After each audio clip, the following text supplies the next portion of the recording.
pessoal, tudo bem? Que bom estarmos juntos novamente aqui para mais uma videoaula no SPE com você.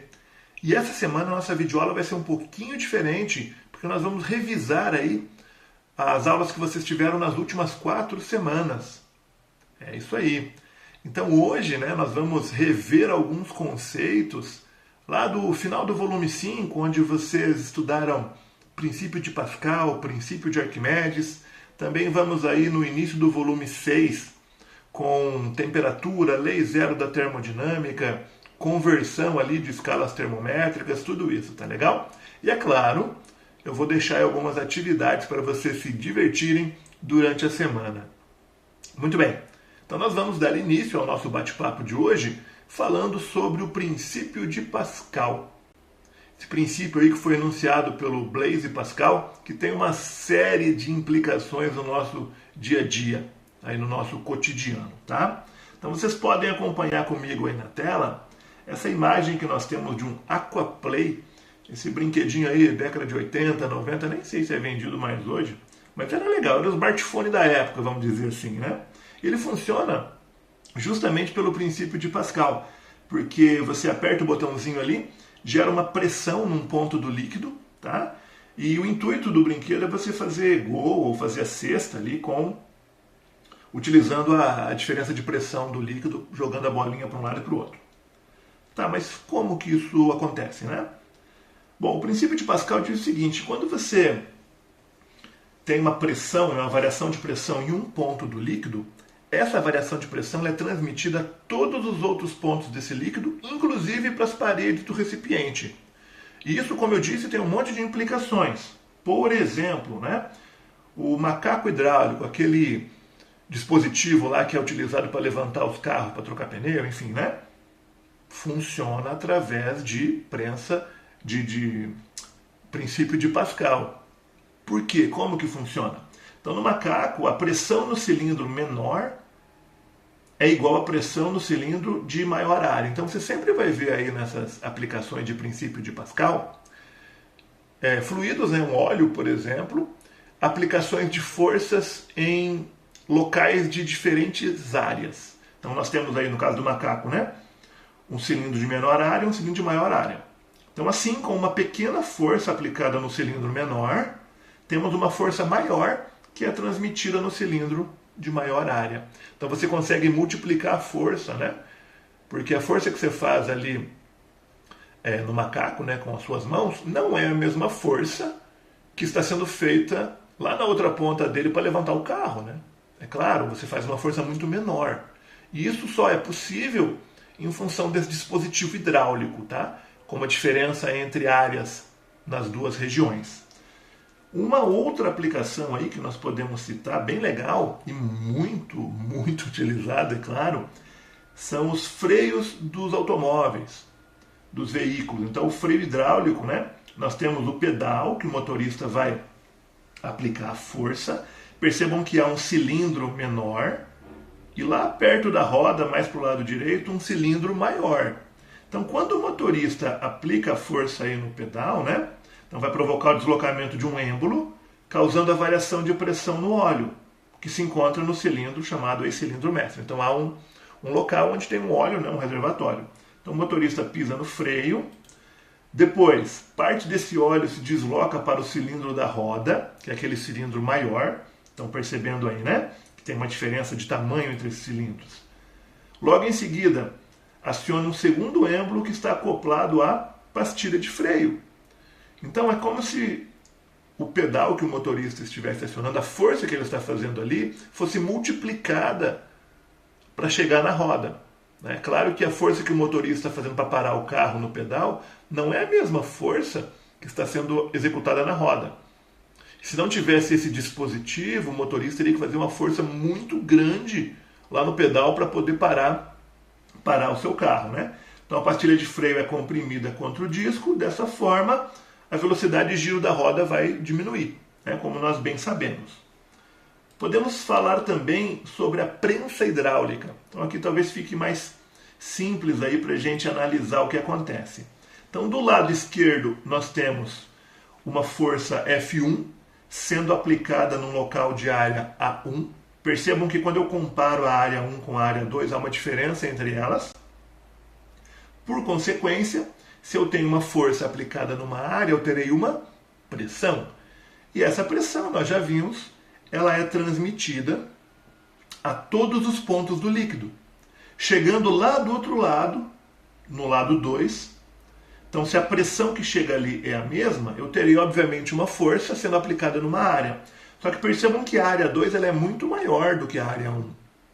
Por consequência, pela expressão da pressão, que nós já sabemos que é força dividido pela área, nós teremos uma força 2 muito maior do que a força 1. Então essa é a vantagem que se tem numa prensa hidráulica, né? Outra situação importante de se frisar é o deslocamento. Percebam que o deslocamento x1 é bem maior que o deslocamento x2. Por quê? Tá, vamos supor que você tenha deslocado aí 10 litros de óleo naquele sistema. Então você simplesmente deslocou o óleo de um lado para o outro. Se não há vazamentos, esse óleo vai chegar do outro lado, né? Só que como do outro lado a área é bem maior, é claro que o deslocamento desse líquido vai ser menor, né? Talvez você já tenha visto aqueles macacos chamados jacaré, né, que é colocado embaixo do carro, aí o operador lá ele aperta de um lado lá uma alavanca, né?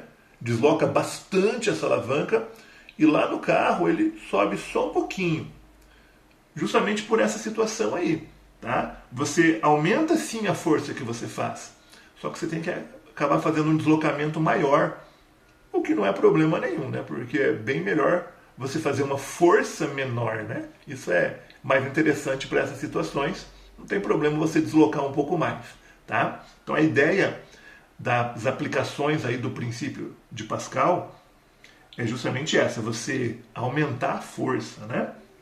Multiplicar a força utilizando aí um sistema hidráulico para isso. Então, resumindo isso que nós acabamos de falar, nós sabemos que o princípio de Pascal, a variação de pressão é igual de um lado e do outro. Como eu acabei de dizer, pressão é força dividido pela área, então se você analisar ali do lado esquerdo, F1 sobre A1 é igual a F2 sobre A2. Agora pensa comigo em termos de área. Se F1 está sendo aplicada na área 1 e a área 1 é pequena, olhando do outro lado, a área 2 vai ser grande. Para que seja uma igualdade, o que deve acontecer com a minha força 2? Deve ser grande também. Então é por isso que nós temos essa vantagem, né? Você aplica uma força pequena num local de área pequena, lá no lugar de área grande você terá uma força grande também. Então isso é bem interessante de frisar. Vamos dizer assim, é o resumo dessa ideia do princípio de Pascal, né? Todas as aplicações do princípio de Pascal baseiam-se nisso aqui, né? Na ideia de multiplicar a força, ok? Só que para isso precisa de áreas diferentes. Legal. Então o princípio de Pascal é essa ideia aí de multiplicação de força em função das áreas diferentes que serão aplicadas, né? Que nós temos aí para aplicar a força. E o princípio de Arquimedes, né? Ele se resume a quê, basicamente? O princípio de Arquimedes, aí na tela tem a imagem do iceberg, né? Então é a ideia de flutuação, é a ideia de você ter uma força aplicada de baixo para cima quando você está num fluido. Já tentou, por exemplo, afundar uma bola na piscina, na praia, enfim? Difícil, né? E é interessante, quanto mais você afunda, mais difícil fica, né? A gente já vai ver isso por quê. Já tentou pegar alguém no colo dentro da água, por exemplo? A pessoa fica mais leve. A pessoa fica mais leve. Parece que alguém está te ajudando. E realmente alguém está te ajudando, né? Essa força chamada de empuxo está te ajudando. Então a ideia aí do princípio de Arquimedes é estudar esses corpos, né, que estão submersos ou estão com uma parte submersa, tá? É estudar a força que existe aí quando você tenta submergir algum corpo. Então os navios, né, como nós sabemos, não são inteiramente maciços. Eles flutuam, pois seu peso é igual ao empuxo. Olha aí o tal do empuxo. Dessa forma, a densidade do navio como um todo é menor do que a densidade da água. Por isso que esses gigantes de metal aí flutuam, né? Tá, mas o que é na verdade o empuxo? O empuxo é uma força vertical para cima que aparece toda vez que você tenta mergulhar um corpo num fluido. E quando eu digo fluido, não é só líquido, né? Os gases também fazem parte aí da ideia do fluido, tá? Então, empuxo é uma força vertical e para cima, que aparece toda vez que você tem um corpo mergulhado num fluido. Tá, como que nós calculamos então o empuxo? O empuxo, na verdade, ele é igual ao peso do líquido, do fluido que está sendo deslocado. Então, imagina lá um recipiente, né, uma vasilha, você tenta colocar um corpo ali dentro. Esse corpo, quando você coloca dentro do líquido, ele vai deslocar esse líquido, tanto é que se você tiver um recipiente com marcações, quando você coloca uma bolinha, por exemplo, dentro da água, o nível da água sobe, né? Então quer dizer, há um volume, aquele corpo tem um volume, quando você coloca ali dentro, ele deslocou o líquido, o mesmo volume do corpo, obviamente, né? Então, sei lá, se o corpo tem 100 ml de volume, quando você colocar ali dentro do teu recipiente, vai subir 100 ml, tá? Ele vai aumentar o volume em 100 ml. Se você conseguir medir o peso desse líquido que foi deslocado, esse é o seu empuxo, tá? Ou, melhorando aí a forma de escrever isso, o empuxo é igual a densidade do fluido, né, ρ, vamos chamar ali, é uma letra grega, vezes o volume do sólido ali que foi colocado, vezes G, que é a aceleração da gravidade. Então, o empuxo é ρ, quer dizer, a densidade ali do fluido, vezes o volume do sólido, vezes a aceleração da gravidade. Então é assim que nós medimos o empuxo. Lembrando que ele é uma força. Se é uma força, é medido em newtons, exatamente. Aí nós podemos falar o seguinte, pessoal, aqui do empuxo. Peso aparente. Tá. Nós falamos agora há pouco sobre pegar uma pessoa no colo, dentro da água, né? Parece que a pessoa é mais leve. Esse é o seu peso aparente. Como é que você poderia calcular isso? Esse peso aparente nada mais é do que o peso da pessoa, ou de qualquer corpo, menos o empuxo que é feito para cima, né? Então, o peso aparente é o peso menos o empuxo. Então, ali é um cálculo simples, né? Força para cima e força para baixo.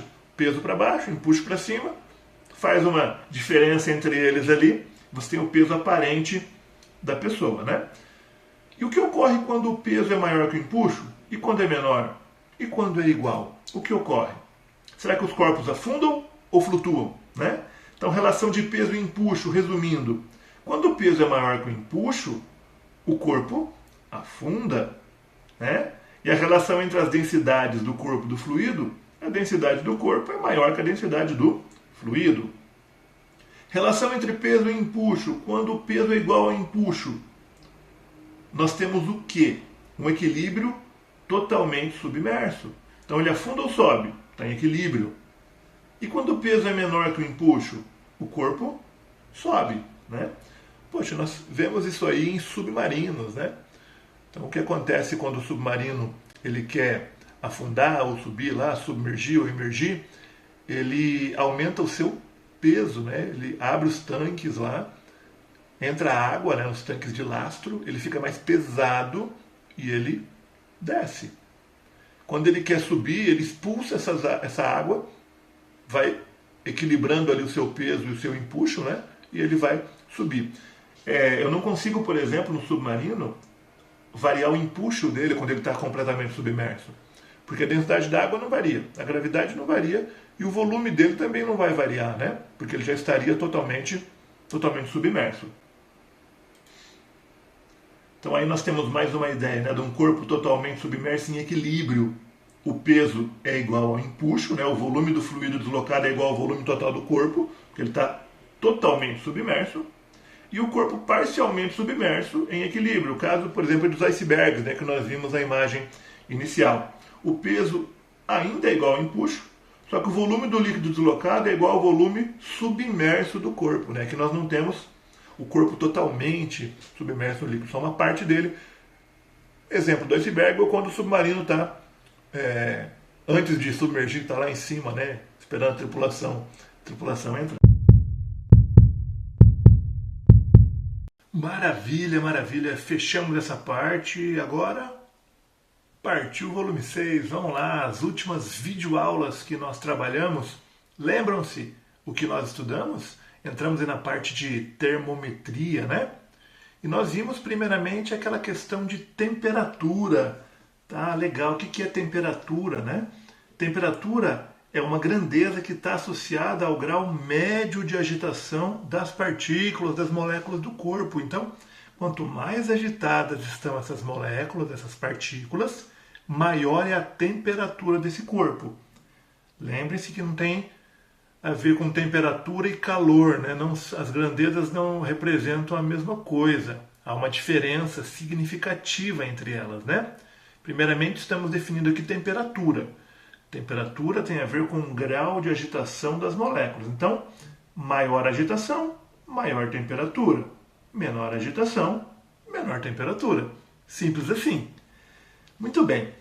Aí nós também falamos um pouco aí na nossa videoaula desse assunto sobre termômetros, né? Porque termômetro é um instrumento, um aparelhinho que nós temos para medir temperaturas, né? E o termômetro clínico, que em geral é aquele que nós temos em casa para fazer a medição da temperatura aí do nosso corpo, né? Por que eles registram apenas temperaturas que estão entre 35 graus Celsius e 42, né? Não registra aí, sei lá, de 10 até 50, até 80, enfim. Por que isso? Bom, porque eles foram projetados para avaliar a temperatura do corpo humano, né? E vamos ser sinceros, né? Se você estiver a menos de 35 ou a mais de 42 graus Celsius, você está com um problema sério, né? Está com um probleminha sério. Então, o termômetro clínico, ele vai atuar nessa faixa aí, porque justamente ele foi projetado, né, para fazer a medida da temperatura do nosso corpo. Em geral, aí nós estaremos com 36, 36,5, né? 37, aí acima disso, no estado febril, né? Aí você já tem que tomar uma providência, fazer alguma coisa. Muito bom. Legal. O que mais nós vimos nas nossas videoaulas aí, pessoal? Nós falamos de lei zero da termodinâmica. Lei zero, né? Porque não é lei 1, lei 2. Lei zero. Tem a primeira lei? Tem. A gente vai estudar depois, mas vamos focar aqui na lei zero primeiramente. Lei zero primeiramente. Ficou meio estranho, né? Mas enfim, é assim mesmo, tá? Pessoal, primeiro o conceito de equilíbrio térmico, né? Então, o equilíbrio térmico ocorre quando dois ou mais corpos estão a uma mesma temperatura. É o caso, por exemplo, aí do termômetro, né? Como é que o termômetro consegue te dar a medida de temperatura do seu corpo, né? Você coloca embaixo do braço, ele vai entrar em equilíbrio térmico com o seu corpo, né? O líquido que está ali dentro daquele bulbo, né? Normalmente vai ser mercúrio ou álcool. Então eles vão entrar em equilíbrio térmico e vão sofrer uma dilatação. Nós vamos estudar também nas próximas aulas o processo de dilatação de sólidos, líquidos, enfim. Mas só para a gente entender por enquanto, as moléculas se agitam mais, né, ficam mais agitadas, aumentam aí a amplitude de vibração e elas ocupam um maior espaço, ocasionando aí o processo de dilatação, né? Então esse líquido ele vai subir e vai atingir um ponto onde vai ter uma marcação. É uma escala arbitrária, né? Você pode inventar uma escala, tá? Você pode criar graus X, graus Y, graus qualquer coisa. Nós utilizamos o grau Celsius, Fahrenheit e o Kelvin, né? Mas então lá no termômetro ele vai atingir, por exemplo, 37 graus Celsius. Aí você faz a medida da sua temperatura. Mas por quê? Porque o líquido ali entrou em equilíbrio térmico, né? A temperatura do seu corpo é a mesma daquele líquido. Por isso que você consegue fazer essa leitura. E o que a lei zero da termodinâmica diz para nós? Diz que se um corpo A estiver em equilíbrio térmico com um corpo B, e este último com um corpo C, então pode-se garantir que A e C também estão em equilíbrio térmico. Essa é aquela lei que parece ser muito óbvia, né? Mas uma forma da gente pensar direitinho em cima dessa lei, que ela não é tão óbvia assim, ela tem implicações, é aquela ideia de você colocar a sua mão numa superfície metálica e numa superfície de madeira, por exemplo, estando no mesmo ambiente, né? talvez aí a primeira reação que a gente tenha seja falar assim, o metal está mais frio, né? A temperatura do metal é menor do que a da madeira. Sabemos que isso não é verdade porque eles estão no mesmo ambiente, portanto são em equilíbrio térmico. Aí entra a questão da condutividade térmica, né? Mas esse experimento, vamos dizer assim, é aí uma forma da gente dizer que essa lei zero não é tão óbvia como a gente pensa quando faz a leitura ali da sua definição, né? Legal. Aí nós entramos na parte de escalas termométricas, né? Então, como eu estava dizendo agora há pouco, as escalas são arbitrárias. Você pode inventar uma escala para você, tá? Não tem problema nenhum você fazer isso. Você tem que lutar para deixar essa escala difundida mundialmente, né? Mas o que nós utilizamos com muita frequência é Celsius, Fahrenheit, né, graus Celsius, graus Fahrenheit e a escala Kelvin, tá? A escala Kelvin é uma escala absoluta. Ela é uma escala que não tem valores negativos. Ela é utilizada como sistema internacional para medida de temperatura. Então nós vamos ter que aprender a converter, né, de uma escala mais usual, como graus Celsius e graus Fahrenheit, usado aí Fahrenheit, por exemplo, nos Estados Unidos utiliza-se graus Fahrenheit, né? No Brasil, graus Celsius. Então a gente tem que aprender sempre a fazer essa conversão das escalas mais usuais para escalas de sistema internacional. Lembrando que a Kelvin ela não tem valores negativos, né? Então se nós pegarmos aí a menor temperatura que teoricamente poderia se atingir, seria 0 Kelvin. Ou seja, seria uma temperatura onde as moléculas elas deixariam de ter vibração, de ter aquele movimento, de ter energia cinética. Tá? Então esse 0 Kelvin iria corresponder aí a menos 273 graus Celsius. É gelado pra caramba, né? É muito frio. Mas vamos entender essas escalas aqui, vamos dar uma relembrada nisso, né, pessoal? Então nós sabemos que para montar uma escala termométrica, nós precisamos de dois pontos fixos, escolhidos aí o ponto de gelo e o ponto de vapor da água, tá? Então nós sabemos que o ponto de gelo para a escala Celsius ficou aí como 0 graus. O ponto de vapor para essa mesma escala, 100 graus. Para a escala Fahrenheit, nós teremos 32 para o ponto de gelo, 212 para o ponto de vapor. E para a escala Kelvin, 273 e 373, respectivamente. Mas como fazemos para converter, né? Então, se nós pensarmos bem, vamos pegar aí a ideia da Celsius para Fahrenheit, tá bom? Celsius de 0 a 100 não significa que a escala Celsius só vai de 0 a 100. Não. Significa que ela tem os dois pontos fixos em 0 e 100. Aí eu vou pegar um ponto ali no meio, né? Vou chamar de C, tá bom? E para Fahrenheit, fazer uma comparação entre a Fahrenheit, 32 e 212. Vamos pensar bem, a Celsius, ela tem de 0 até 100, 100 pontos. A Fahrenheit tem 180 pontos, de 32 até 212. Então significa que se eu subir um ponto na escala Celsius, eu não subo um ponto na escala Fahrenheit, né? Então não é 1 para 1, né? Aí vai dar 1,8 na Fahrenheit, por exemplo. Então a gente tem que pensar o seguinte, como converter? É só usar uma relação matemática comum, usar aí uma relação de proporcionalidade. Então nós vamos pegar a distância A, que é o ponto fixo, que eu chamei ele de C, até 0, né, que é o ponto de gelo, e vou dividir por B, que é o ponto de vapor, menos o ponto de gelo. Né? Então ficou A sobre B igual, do outro lado, vou fazer a mesma coisa. C sobre D, ou seja, o ponto fixo em Fahrenheit menos o 32, que é o ponto de gelo, dividido pelo ponto de vapor menos o ponto de gelo. Então, fazendo isso, nós encontramos uma relação entre as duas escalas, Celsius e Fahrenheit. Tc sobre 5 igual Tf menos 32 sobre 9. Danilo, preciso ficar decorando isso? É claro que quanto mais você usa, fica mais simples a memorização, você consegue resolver mais rapidamente os exercícios. Por isso que o treino aí, né, é muito importante. Mas não é necessário ficar decorando, porque nós conseguimos fazer essa relação facilmente com qualquer escala, né? Então é bem tranquilo, você tem que aprender realmente como se faz essa conversão, né? Tá, vamos falar então da Celsius e da Kelvin.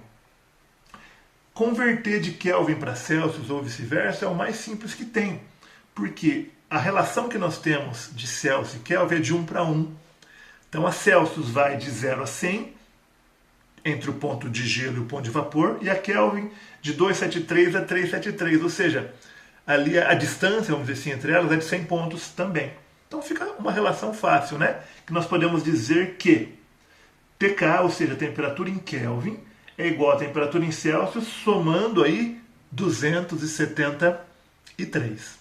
É bem facinho, né?